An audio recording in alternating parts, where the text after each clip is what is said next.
Bonjour, je m'appelle Sarah, j'ai 13 ans et je vais interviewer. T'entends ma fille, non? Dans le fond? Ah mince. Mila, tu peux parler moins fort, s'il te plaît?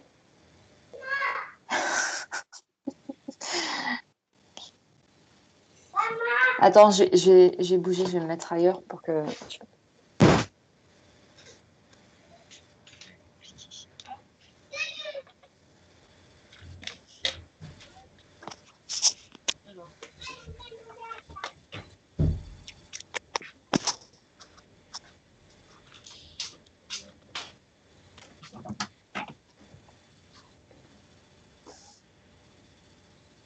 Alors, attends, parce que du coup, là, je t'ai perdu.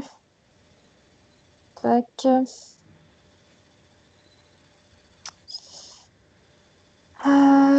Tu me vois encore, toi? Oui, D'accord. Moi, j'ai un écran noir. Hop. Ok, nickel. Voilà, je m'isole là, ce sera mieux.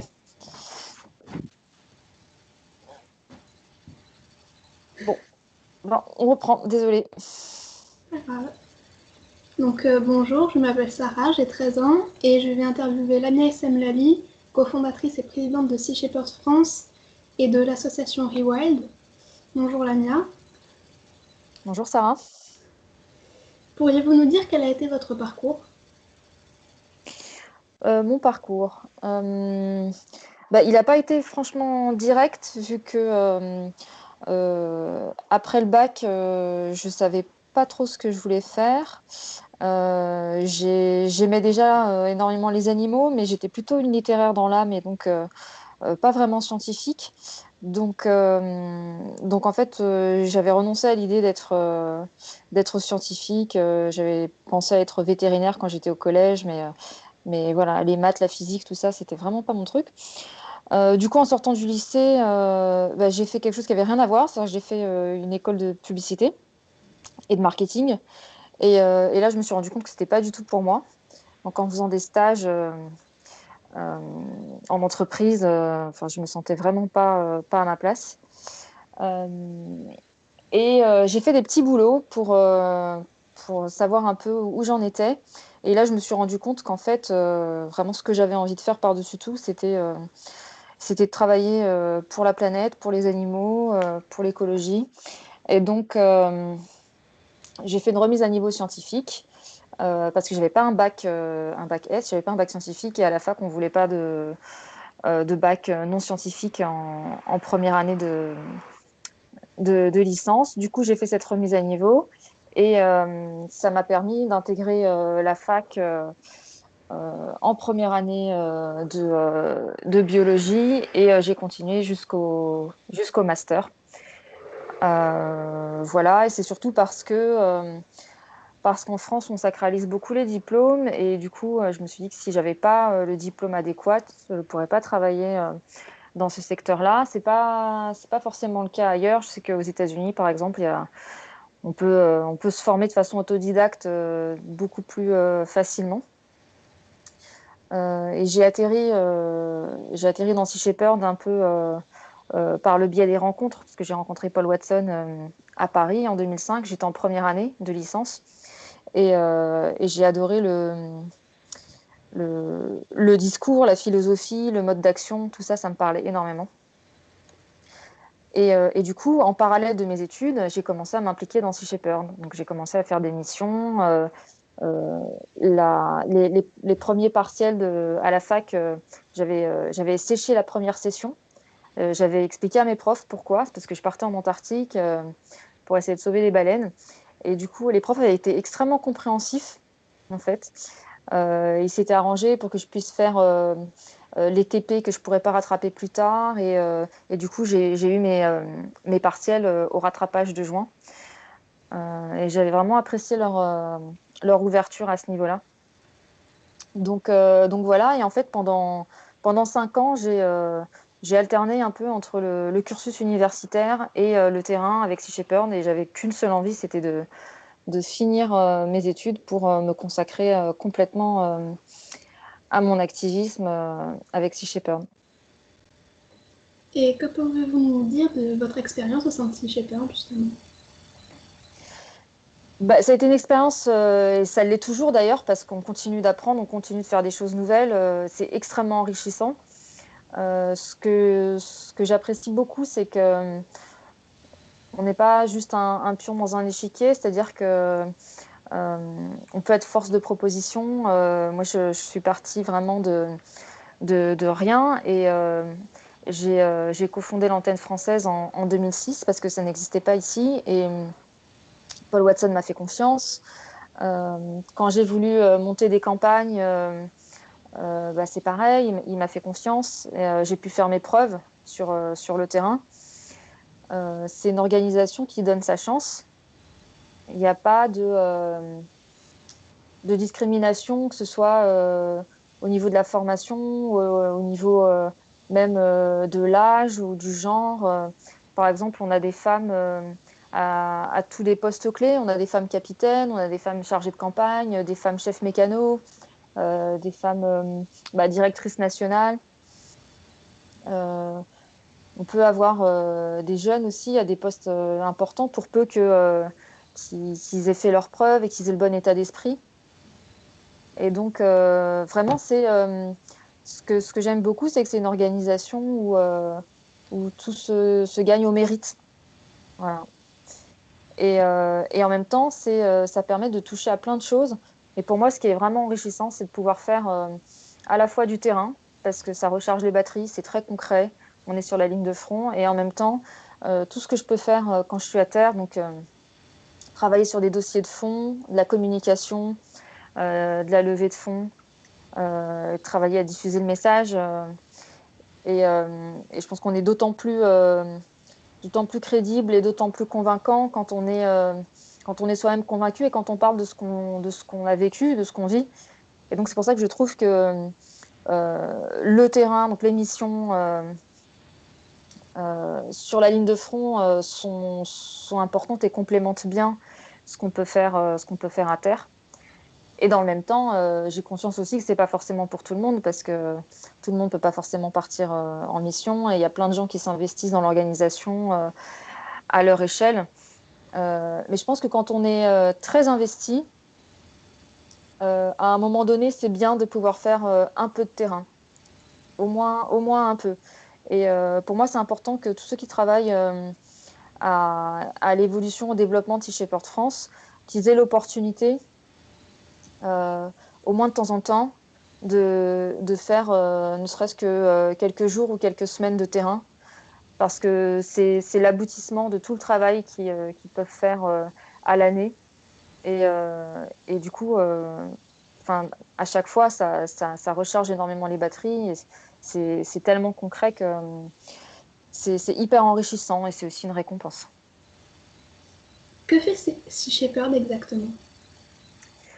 Alors, au départ, on faisait surtout beaucoup d'interventions contre la pêche illégale. Donc, Sea Shepherd s'est beaucoup fait connaître sur la question de la chasse baleinière, mais notamment parce que Paul Watson avait commencé en coulant des baleiniers à quai. C'est des actions très coup de poing et qui font parler. On continue à faire beaucoup de lutte contre la pêche illégale, où on confisque des filets de pêche illégaux. Maintenant, on travaille beaucoup aussi avec des gouvernements, notamment des gouvernements en Afrique ou en Amérique du Sud, où on les aide en fait à lutter contre la pêche illégale dans leurs eaux territoriales, parce qu'ils n'ont pas les moyens maritimes pour le faire. Donc ça, c'est une chose. Et puis au fil du temps, en se développant, on a pu commencer aussi à faire de plus en plus de communication.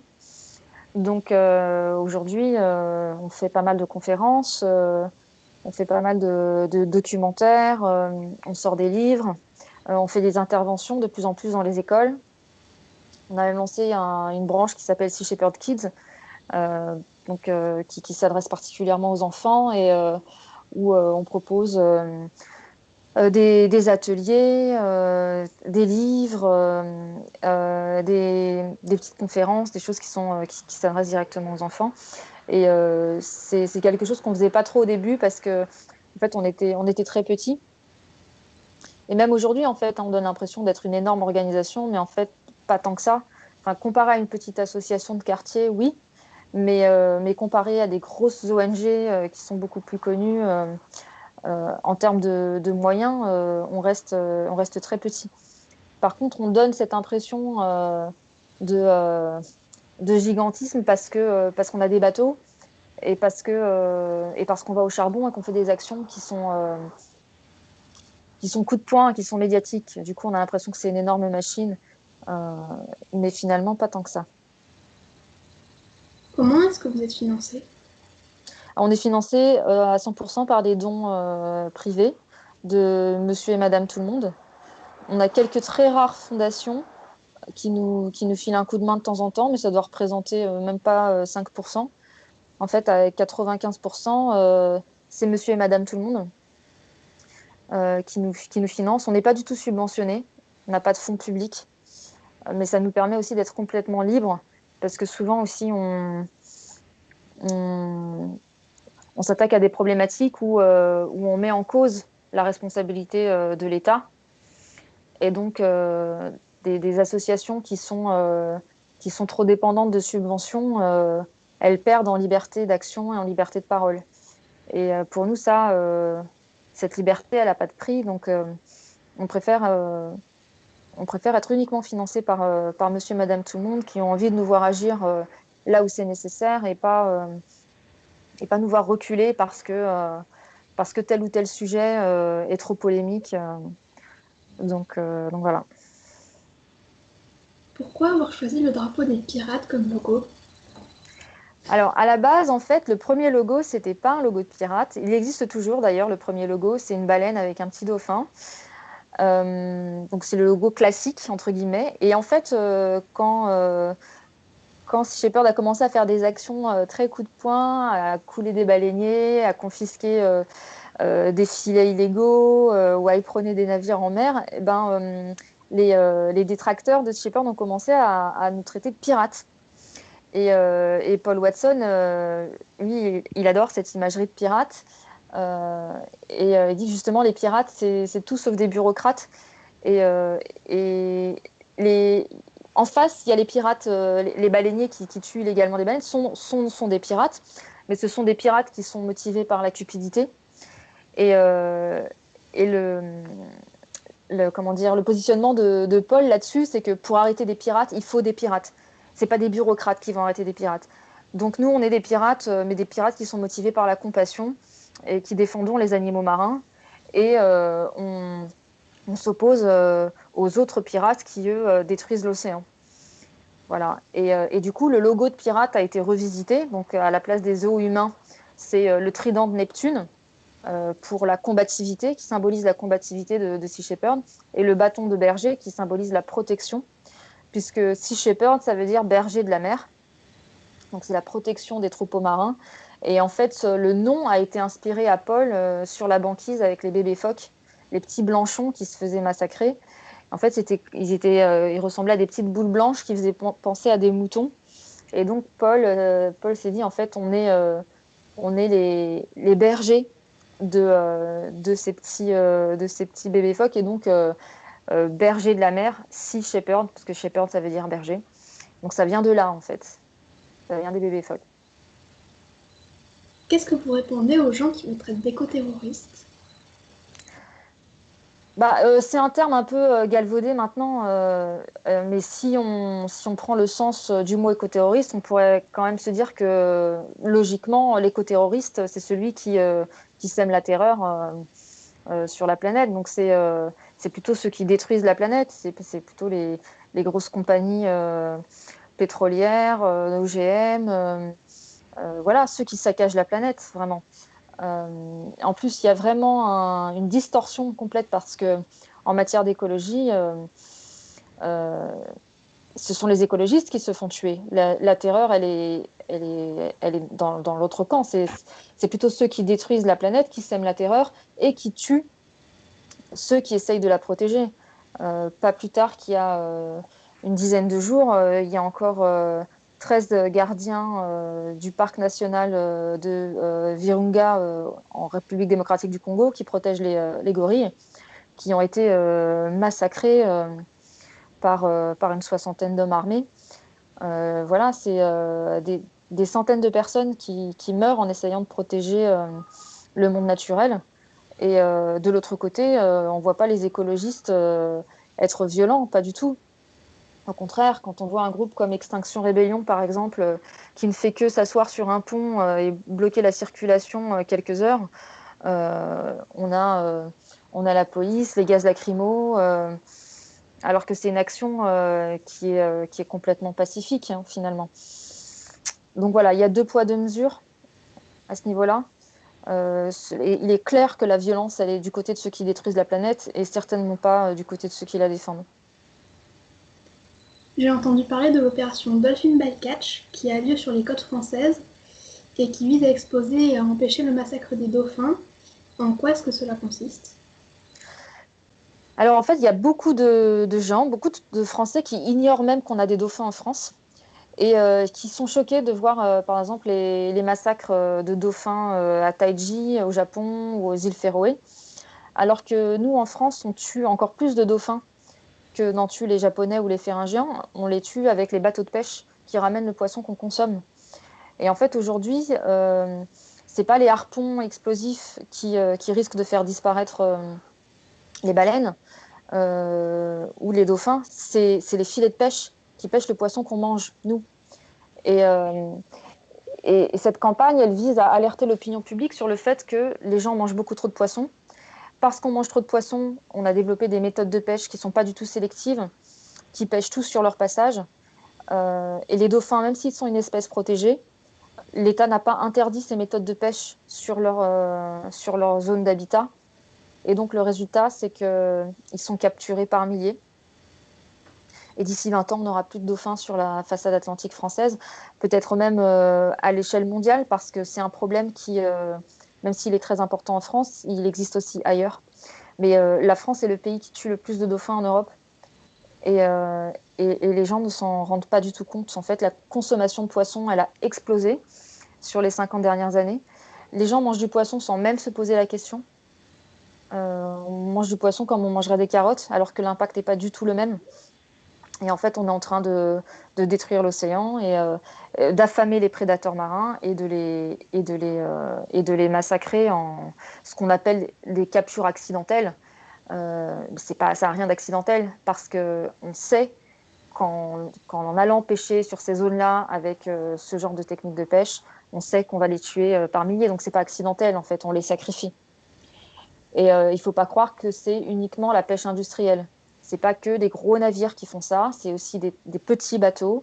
Nous, on a filmé des petits bateaux d'à peine 12 mètres qui capturent des dauphins.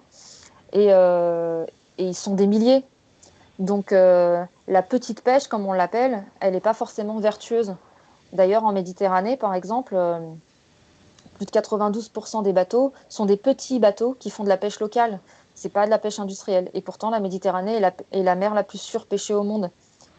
Donc, mis bout à bout, tous ces petits bateaux dont on dit qu'ils font de la pêche locale, de la petite pêche, en fait, ils font un carnage, eux aussi, au même titre que la pêche industrielle. Donc voilà, il y a une équation qui est insoluble, c'est qu'en fait, on est devenu trop nombreux pour continuer à manger du poisson comme on le fait. Il y a des gens qui ne peuvent pas se passer de poisson, mais c'est une minorité, ces gens-là. Et il y a assez de poissons dans l'océan pour nourrir ces personnes. Le problème, c'est l'écrasante majorité de gens, plus de 90% des gens qui mangent du poisson, alors qu'ils pourraient tout à fait s'en passer, et qui soit s'en fichent, soit ne se rendent pas compte, en fait, de l'impact qu'ils ont. Et aujourd'hui, plus que la pollution plastique, plus que le réchauffement climatique, ce qui menace la survie de l'océan, plus que tout ça, c'est la pêche. Donc, c'est le poisson qu'on a dans nos assiettes. C'est pour ça que souvent, quand les gens nous disent « Mais comment est-ce qu'on peut faire pour vous aider ?» La réponse, c'est si vous pouvez vous passer du poisson qui est dans votre assiette, si ce n'est pas une denrée vitale pour vous, alors laissez-le dans l'océan. C'est la meilleure façon de nous aider et surtout, c'est la meilleure façon d'aider l'océan.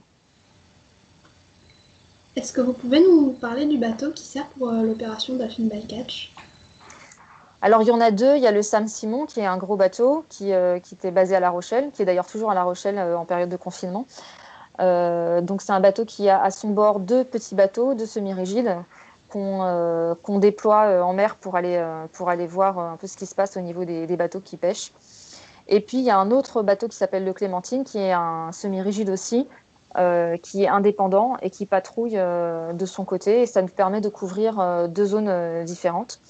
Le Sam Simon, c'est un bateau un peu qui commence à être un peu historique pour Sea Shepherd parce qu'il a fait plusieurs missions en Antarctique, en Afrique. Voilà, c'est un bateau qui commence à avoir un sacré pédigré. Et, et voilà, pour l'instant, c'est celui-là qu'on utilise pour cette campagne. Il y a une opération qui se déroule en territoire français d'outre-mer à Mayotte. Il s'agit de l'opération Nyamba qui vise-t-elle à protéger? Alors, l'opération Nyamba, c'est principalement pour protéger les tortues marines, qui sont donc des espèces protégées et en voie de disparition. À Mayotte, malheureusement, elles se font braconner pour la chair, parce qu'il y a un marché noir de viande de tortue. Il y a très peu de contrôle, très peu de patrouilles. Et donc, on a décidé, nous, de faire des patrouilles tous les ans. Pour l'instant, ça se fait 4 mois par an, parce que c'est là qu'il y a le pic des remontées de tortues et donc le pic de braconnage, donc de juillet à octobre. Donc, on déploie des équipes qui font des patrouilles toutes les nuits et qui font fuir les braconniers. C'est très efficace. Ça a permis, par exemple, l'année dernière, entre juillet et octobre, ce qu'il n'y ait aucun acte de braconnage sur aucune des plages qu'on a protégées. Par contre, ce qui est très frustrant, c'est que quand on n'est plus là, le braconnage reprend. Et là, notamment pendant le confinement, comme il n'y a plus personne du tout sur les plages, les braconniers se sentent, ils ont le champ complètement libre. Et du coup, c'est un vrai carnage. Donc, c'est très frustrant pour nous. Et notre objectif, c'est de pouvoir, à terme, développer cette campagne à l'année pour être présent tout le temps et protéger les tortues les 12 mois de l'année, parce qu'il n'y a que comme ça qu'on peut y arriver. Quelles sont les missions prévues pour les années à venir? Alors déjà, on va continuer sur Dolphin Bycatch, sur Mayotte. C'est des missions au long cours. C'est pas du tout des enjeux sur lesquels on gagne comme ça en quelques mois. Donc c'est pour la France, en tout cas, c'est 2 grosses missions qui vont perdurer. Après, au niveau international, on a pas mal d'autres missions dans plusieurs pays d'Afrique. On fait de l'anti-braconnage au Mexique, dans le golfe de Californie, pour sauver les vaquitas. Donc, c'est des marsouins du Pacifique qui sont en danger critique d'extinction. Il reste une quinzaine de dauphins. C'est l'espèce de dauphin la plus en danger. Et puis après, il y a des nouvelles campagnes qui peuvent émerger au fur et à mesure des urgences et puis de la disponibilité aussi des bateaux. Voilà. Et puis c'est vrai que Sea Shepherd est aussi cofondateur de Rewild, qui est un projet donc de lutte contre le trafic d'animaux et contre la captivité. Donc, on a réussi au mois de décembre dernier à racheter un zoo. Il y a, je crois, à peu près 400 animaux dedans. L'objectif premier, c'est de pouvoir les réhabiliter, donc soit en milieu naturel, soit pour ceux pour lesquels ça n'est pas possible en sanctuaire. Et ensuite, d'en faire un lieu d'accueil pour tous les animaux issus du trafic, parce qu'aujourd'hui, il n'y a pas d'endroit pour accueillir ces animaux. Et donc, quand ils sont saisis, soit ils sont rendus aux trafiquants, soit ils terminent dans des zoos. Euh, et donc, ils sont condamnés à la captivité à perpétuité. Il y a vraiment un gros enjeu sur cette question-là, parce que les zoos, en fait, justifient leur existence en disant qu'ils participent à la conservation de la biodiversité, ce qui est absolument faux. En fait, les zoos font beaucoup plus de tort que de bien à la conservation de la biodiversité. Et il y a toute une communication à démonter. Donc, bon, voilà, il y a tous les arguments scientifiques, historiques sont là pour ça. Et ça va être un gros travail que de sensibiliser l'opinion sur l'effet et l'impact réel des eaux et qu'est-ce que c'est que la vraie conservation. Parce que la vraie conservation de la biodiversité, elle ne peut se faire qu'en milieu naturel. Ça n'est qu'en protégeant les habitats naturels qu'on peut protéger les espèces. La conservation ex situ, c'est-à-dire la conservation en zoo, c'est dans une très vaste majorité une escroquerie. Sont des entreprises commerciales qui s'enrichissent en attirant du public, qui vont voir des animaux qui sont dans des conditions complètement contre nature, avec des comportements stéréotypés. On n'apprend absolument rien en fait quand on va au zoo, on désapprend plutôt qu'autre chose. Et puis surtout, on met aussi dans la tête des enfants que éthiquement, c'est acceptable d'emprisonner des animaux pour des raisons d'éducation ou de divertissement. Et puis on fait croire aux gens aussi qu'en achetant un ticket au zoo, ils contribuent à la préservation de la biodiversité, ce qui est encore une fois une vaste escroquerie. Mais il y a beaucoup de travail à faire à ce niveau-là parce que pour l'instant, les zoos, euh, même si dans l'opinion publique il commence à y avoir une certaine réflexion, pour l'instant, ils passent quand même entre les mailles du filet. C'est-à-dire que les chasseurs ont très mauvaise presse, les cirques sont de plus en plus mal vus, et les zoos continuent à se maintenir parce que ils surfent comme ça énormément sur cette idée qui contribue à la conservation de la biodiversité. Et donc, c'est ça qu'il faut absolument démonter en le démontrant par A plus B. Hein. Les chiffres sont là, mais il faut les chercher. Il faut vraiment s'intéresser au sujet. Et ça fait partie d'un des objectifs de Rewild que de montrer au public ce que c'est que la vraie conservation et ce que surtout il faut arrêter de croire que les eaux sont des arches de Noé qui vont sauver la biodiversité. Vous avez participé à beaucoup de missions en Antarctique contre la chasse à la baleine, aux îles Féroé pour empêcher le massacre des dauphins globicéphales. Quels souvenirs vous ont marqué? Y a-t-il des victoires dont vous êtes particulièrement fiers? Toutes les missions que j'ai faites m'ont marqué. Après, des souvenirs particuliers qui sortent du lot, oui. En Antarctique, peut-être, sur la première mission en Antarctique où on a rencontré le Nishin Maru, qui est le navire-usine, au lendemain de Noël, alors que on était en pleine tempête et il y avait une houle de 8 mètres de haut et, euh, et Paul Watson nous dit bon bah on se met sur sa route et on bouge pas et s'il bouge pas et ben il nous rentre dedans et voilà et donc on nous annonce une collision pour dans 2 minutes. Bon on est au bout du monde, il y a personne pour nous secourir, on est sur un vieux bateau qui a 50 ans d'âge, on est tous en combinaison de survie et on sait que on va tenir à peu près 30 secondes dans l'eau glacée. Mais voilà, on bouge pas. Et donc là, vraiment, j'ai cru que c'était la fin.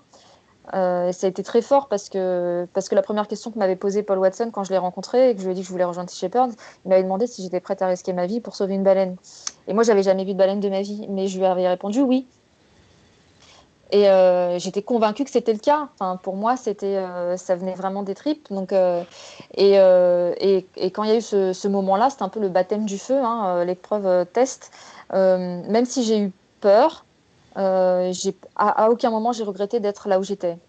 J'étais vraiment, j'étais à ma place, quoi. Donc ça a été très très fort. Et à la dernière minute, le capitaine du Nishin Maru a viré de bord parce qu'on était 45 à bord, donc il aurait eu 45 morts sur les bras. Ça aurait été diplomatiquement un incident assez compliqué à gérer pour le Japon. Et donc voilà, mais on a marqué le coup et il a compris. Il a compris que quand on disait qu'on était prêt à risquer nos vies pour des baleines, c'était pas juste un slogan. Et c'était très important de lui faire passer ce message. Et pour nous aussi, c'était très important. Donc voilà, bon, des moments où on est amené comme ça à vraiment risquer sa vie, il n'y en a pas tant que ça, mais ça fait partie quand même des missions de terrain, parce que on peut être dans des conditions un peu compliquées, et parce que face à nous, on a des gens qui n'ont pas forcément de scrupules. Et donc le risque, il vient surtout de là, en fait. Et donc moi, pour l'anecdote, quand j'étais partie en Antarctique à ce moment-là, je n'avais pas dit à ma mère que j'allais en Antarctique pour sauver les baleines. Je lui avais dit que j'allais faire du whale watching au Canada parce que je voulais pas qu'elle s'inquiète parce qu'elle est du genre angoissée. Et donc elle l'a su des années après en fait, ce que j'avais vraiment fait. Donc et puis quand elle a vu à la télé les images de Sea Shepherd, elle m'a dit mais dis donc c'est dangereux quand même ce que tu fais. Je dis non pas du tout, non non non non. Mais euh, mais bon voilà. Mais c'est vrai qu'il y a un facteur risque, mais en même temps ça fait 43 ans maintenant Sea Shepherd et on n'a jamais eu de mort et jamais eu de blessés graves. Le pire qu'on ait eu, c'est un de nos gars qui a eu l'arcade sourcilière ouverte par un jet d'eau à haute pression qu'avait envoyé un baleinier japonais. Voilà, donc on fait quand même attention, hein, on n'est pas non plus des candidats au suicide. C'est juste que voilà, quand on embarque sur les bateaux, on continue à faire signer un petit papier qui dit en connaissance de cause, voilà, on accepte potentiellement de devoir prendre des risques pour les missions. Quelles compétences faut-il avoir pour devenir bénévole? Bah, faut surtout être passionné, motivé et avoir le bon état d'esprit. Je pense que c'est vraiment ça le premier critère. Après, c'est toujours bien s'il y a des compétences particulières en navigation, en vidéo, en photo, ce genre de choses. Mais en fait, on apprend beaucoup sur le tas. Moi, quand j'ai embarqué la première fois, j'avais pas de qualification particulière, hein. J'avais dû faire 3 jours de traversée entre la France et le Maroc, et puis c'est tout, hein. J'ai tout appris sur le bateau. On m'a mis à la navigation. Je me suis retrouvée à piloter le bateau en Antarctique, voilà, en pleine tempête.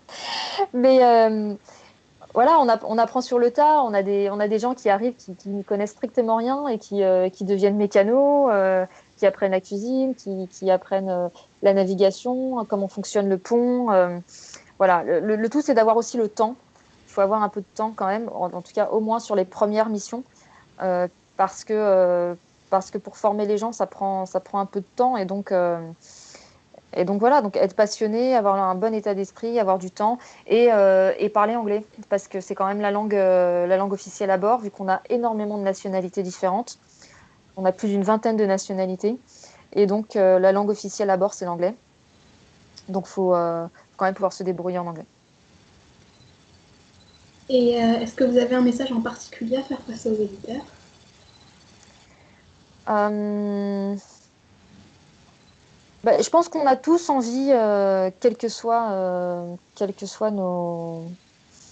notre, d'où on vient ou ce qu'on fait, on a tous envie, au fond de nous, de contribuer à rendre ce monde meilleur. Et je pense qu'il faut s'écouter. Il faut vraiment s'écouter parce que c'est possible, c'est à la portée de tout le monde de rendre ce monde meilleur. Surtout quand on est jeune et qu'on a la vie devant soi. Et donc, moi, je pense que si j'avais écouté, oh mince, j'ai plus de batterie.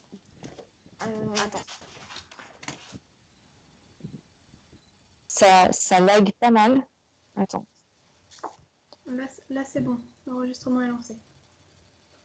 D'accord. Donc, je pense que toute personne a envie de contribuer à rendre ce monde meilleur, euh, quel que soit son entourage, son histoire. Et parfois, quand on écoute la raison, entre guillemets, ou en tout cas ce que la société essaye de nous dire, ou la façon dont elle essaye de nous formater, il y a des choses qui nous semblent impossibles ou irréalisables. Moi, je sais que si j'avais suivi la facilité, en tout cas, ou des chemins que d'autres voulaient tracer pour moi, j'aurais sans doute pas fait les choix que j'ai faits. Euh, donc, je me suis écoutée. Je pense qu'il faut vraiment, il faut s'écouter et, euh, et croire quelque part en sa bonne étoile. Je pense que quand on donne le meilleur de soi pour quelque chose qui nous parle vraiment, on peut que y arriver. Donc voilà, moi, ça a été d'œuvrer pour la planète. Pourtant, je viens pas d'un environnement particulièrement sensible au sujet. J'avais personne dans mon entourage, dans ma famille, même dans mes amis, qui s'intéressaient particulièrement aux animaux ou à l'environnement.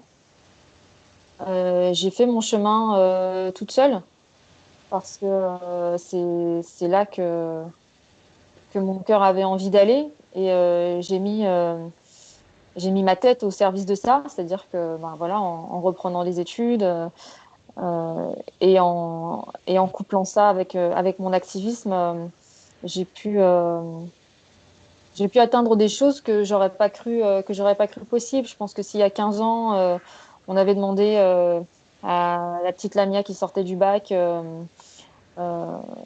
où elle en sera 15 ans plus tard, j'aurais été à milieu d'imaginer que je vivrais aujourd'hui de ce qui me passionne le plus, de ce que j'ai fait en tant que bénévole pendant des années. Il n'y a pas plus beau en fait que de réussir à vivre de quelque chose qu'on fait gratuitement. qu'on a fait gratuitement pendant longtemps et qu'on est prêt à faire gratuitement. Donc, moi, toutes les questions de retraite, elles ne me parlent pas vraiment parce que moi, je m'imagine pas à la retraite du tout. J'ai pas envie d'arrêter. J'ai même pas le sentiment de travailler, en fait. Je sais plus qui disait fais quelque chose qui te plaît et tu ne travailleras pas un seul jour de ta vie. Donc voilà, c'est pas un effort, c'est une réalisation personnelle. Je pense que c'est un luxe aujourd'hui parce que c'est pas donné à tout le monde et je pense que ça nécessite quand même un certain courage parce que c'est pas forcément évident de faire ces choix-là. Et je me souviens que sur les salons étudiants, quand j'étais un peu perdue, je savais pas trop quoi faire. Ce qui m'avait marqué, c'était les couvertures de magazines qui disaient quelles sont les filières qui recrutent. Comme si finalement il fallait choisir sa voie en fonction de ce qui recrute, en fonction de ce que la société veut. Et quand on voit le système sociétal dans lequel on vit, euh, moi, j'ai pas envie de participer à ça. J'ai pas envie de participer à la surconsommation, à la croissance. Non, j'ai envie de participer à rendre ce monde meilleur. Pour moi, la seule chose réelle et la seule chose qui vaille la peine qu'on se batte et qu'on s'investisse, c'est la vie. Et donc, euh, et donc la nature dont nous faisons partie. Euh, et j'aime beaucoup d'ailleurs cette phrase qui dit nous ne défendons pas la nature, nous sommes la nature qui se défend. Et pour moi, il n'y a pas de plus beau combat que celui-là. Et c'est vrai que si j'avais suivi les recommandations des magazines étudiants sur les filières qui recrutent, j'aurais sans doute pas choisi ce chemin-là et j'en serais pas là aujourd'hui. Donc voilà, s'écouter, se faire confiance et travailler euh, pour réaliser ses rêves, ça semble bateau, mais en fait, il y a beaucoup de gens qui oublient de le faire. On finit par se retrouver après sur des chemins de vie qui nous correspondent pas. Et, il n'y a pas pire finalement. On n'a qu'une seule vie, hein, jusqu'à preuve du contraire. Donc, faut essayer de pas se louper. Ça en vaut la peine en tout cas. D'accord. Bah, merci de m'avoir accordé cette interview. Avec grand plaisir. Et ben, tiens-moi au courant du coup. D'accord. Mais normalement, les enregistrements, ils sont dans la conversation après. D'accord. Ok. Et toi, t'es en quoi en fait? T'es en quelle classe? Cinquième. T'es en cinquième? Et tu sais déjà ce que tu veux faire ou pas? Pas vraiment. Non? D'accord. Bon, moi en cinquième, je rêvais d'être vétérinaire. Voilà. Après, j'ai abandonné l'idée. Je suis passée à autre chose, mais c'est pas forcément évident. Et tu trouveras, du moment que tu t'écoutes, tu te tromperas pas. Bon, bonne continuation, Sarah. Bah, merci à vous aussi. Salut.